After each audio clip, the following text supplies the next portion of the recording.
Talvez você conheça alguém que já tenha tido câncer de próstata, até porque isso é um câncer muito comum em homem, principalmente aí quando vai chegando numa faixa etária aí depois dos 60 anos. Hoje eu queria conversar com vocês sobre os efeitos colaterais do tratamento do câncer de próstata. O mais comum que a gente vê de ser feito é a radioterapia ou a cirurgia. A cirurgia pode ter várias modalidades, pode ser feita aberta, pode ser feita por laparoscopia, pode ser feita por robótica, mas quando a gente compara todas essas, ou até junto à radioterapia, a gente sempre tem alguns efeitos colaterais que são importantes a gente conhecer e tratar quando eles acontecerem. Meu nome é Igor Coimbra, eu sou urologista e andrologista e hoje eu vou falar sobre reabilitação peniana. Então, depois de uma cirurgia de câncer de próstata, por exemplo, isso também acontece na radioterapia, é comum que existam alguns efeitos colaterais. Os dois mais comuns e que as pessoas mais se preocupam e mais se incomodam são a incontinência urinária e a impotência sexual. Por que isso acontece? Porque quando a gente retira a próstata, na hora de manipular ali a região, logo do lado da próstata, colado ali, a gente tem alguns nervos. E esses nervos são a fiação que levam os impulsos lá do cérebro para a gente conseguir controlar essas funções. Quando a gente mexe nesses nervos, ou a gente lesiona, ou só de encostar mesmo, a gente tem um processo que chama de neuropraxia, que é como se o nervo ficasse meio preguiçoso. Então, depois da cirurgia ou depois da radioterapia, é comum que exista a incontinência urinária e a impotência sexual. Esses dois efeitos colaterais, eles costumam ser transitórios. Só que esse tempo transitório ele pode durar até 2 anos e ninguém gosta de ficar esperando esse tempo todo. Para incontinência urinária, o que mais ajuda é a fisioterapia. E o ideal é que essa fisioterapia seja feita desde antes da cirurgia, porque com o fortalecimento do assoalho pélvico, principalmente quando a gente faz com uma coisa que chama de biofeedback, que é uma técnica específica de fisioterapia, a gente costuma ter um retorno aí do controle urinário. Mas nesse vídeo especificamente, até porque eu sou muito mais próximo da área de medicina sexual, eu queria explicar um pouquinho mais sobre essa parte de impotência sexual. Então, quando a gente tem essa lesão ou a gente deixa os nervos ali mais preguiçosos, né, como eu gosto de falar, o impulso que deveria sair do cérebro quando a gente tem vontade de ter uma relação e chegar até o pênis, ele acaba ficando interrompido. Esse nervo preguiçoso, ele costuma melhorar com o tempo. Mas depois que a gente passou por uma cirurgia difícil, ninguém gosta de ficar com esses efeitos colaterais, né? Existem algumas coisas que a gente pode fazer para melhorar o retorno da potência sexual nesse tempo, né? Tentar adiantar um pouco, abreviar um pouco esse retorno. Mas mais importante que isso, a gente consegue usar alguns remédios específicos que, mesmo durante esse retorno, eles conseguem induzir ali no pênis mesmo já uma ereção, para que a pessoa que passou por isso consiga ter uma relação sexual satisfatória. Então, a ideia que a gente tem e o motivo de tanta importância da gente fazer essa reabilitação peniana é porque nesse tempo de recuperação, o sangue acaba não chegando, porque a gente não tem ereções rotineiras aí, tanto ereção matinal, ereções noturnas e ereção mesmo na hora de ter a relação. Então, não tendo o sangue chegando ali, o pênis ele fica com menos oxigênio e isso acaba levando a uma transformação dentro do corpo cavernoso, que é a estrutura que se enche de sangue para a gente conseguir ter uma ereção. Então, nesse tempo de recuperação, não tendo o sangue chegando ali, acaba mudando um pouco essa conformação e atrapalhando o processo de recuperação.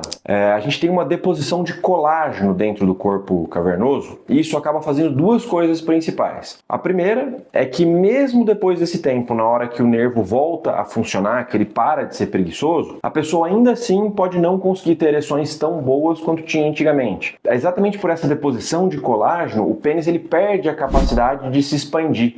Isso pode atrapalhar o mecanismo de válvula que a gente tem. Então, é importante que a gente vá tratando ao longo desse tempo para que lá na frente a gente volte a ter uma ereção legal. A segunda coisa que acontece ali no pênis é que com essa deposição de colágeno, ele acaba encurtando, ele acaba diminuindo de tamanho. Então é normal que as pessoas depois de uma cirurgia reparem que o pênis diminuiu de tamanho. Por esse motivo, é muito importante que a gente use essa reabilitação peniana para manter a oxigenação do pênis e a gente diminua esse processo de desuso, assim, vamos dizer, do pênis.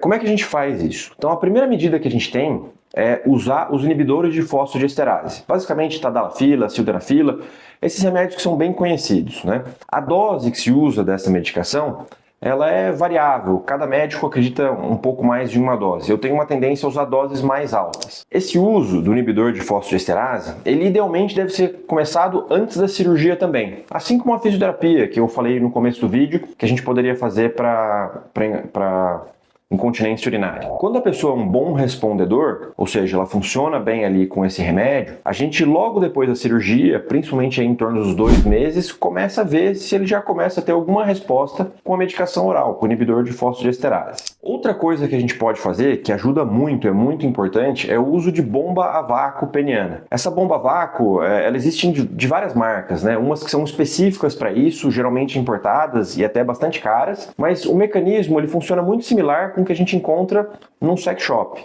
Isso dá para ser encontrado na internet ou em qualquer sex shop. É aquela bomba que se coloca ali no pênis, se faz um vácuo, e esse vácuo pode ser elétrico ou com uma bombinha muito parecida com aquelas de aparelho de medir pressão. E o objetivo é que ele, sugando ali o pênis, né, ele vai induzir o fluxo de sangue e chegando o sangue volta até aquela oxigenação. Então a reabilitação peniana ela conta muito com isso também, com o uso de bomba peniana. E por fim, o que eu mais gosto e mais indico para os pacientes, que é a injeção intracavernosa. Eu sinceramente não consigo entender por que esse uso não é mais divulgado. A injeção intracavernosa, diferentemente de qualquer outro tipo de tratamento para disfunção erétil, ela não precisa daquele sinal que vem do cérebro e passa por esses nervos que eu expliquei, porque ela tem a capacidade de induzir a ereção logo direto ali no pênis. Então a pessoa, mesmo que os nervos ainda estejam preguiçosos ou que os nervos tenham sido realmente lesionados durante a cirurgia, ela consegue manter ereções. Isso faz com que essa espera, né, de até 2 anos, ela deixe de existir. A pessoa faz a cirurgia, tem ali o tempinho de recuperação pós-cirurgia, né? Mas depois disso, quando ela já está bem, ela pode voltar a ter uma vida sexual saudável, com uma parceria, sem se preocupar mais com esse problema. A gente usa geralmente essas medicações que vêm ou numa seringa, ou hoje em dia o que eu mais uso é uma caneta.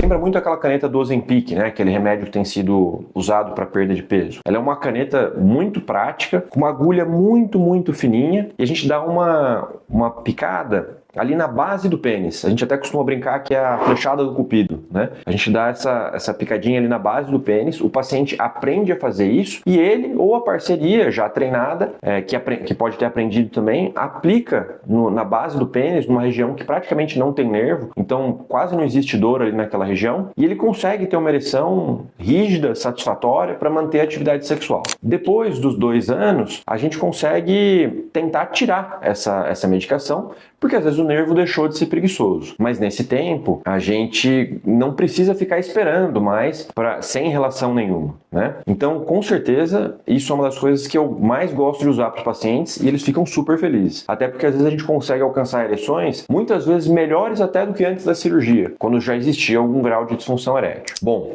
eu achei importante trazer esse vídeo aqui, porque eu vejo que a cirurgia para câncer de próstata, ela é uma das mais feitas no Brasil. E eu vejo muitos pacientes que perdem esse tempo da reabilitação peniana. Eventualmente, o médico acaba focando mais na parte oncológica só e não fala muito sobre isso, ou o paciente fica mais preocupado também com tratar da doença e esquece que quando a gente consegue ter um acompanhamento mais integral, né, a gente consegue tratar inclusive esses efeitos colaterais. Então a pessoa consegue se curar da doença e ainda manter uma qualidade de vida excelente. Se você conhece alguém que operou de câncer de próstata ou conhece alguém que pode se interessar por esse assunto, compartilhe esse vídeo lá com ele, vai ser importante, ele vai com certeza se beneficiar com isso. E se você ainda não é inscrito aqui no canal, se inscreve aqui no canal e curte esse conteúdo. Assim a gente consegue manter a produção desses conteúdos aqui, que pode ajudar muita gente. Um abraço e até a próxima.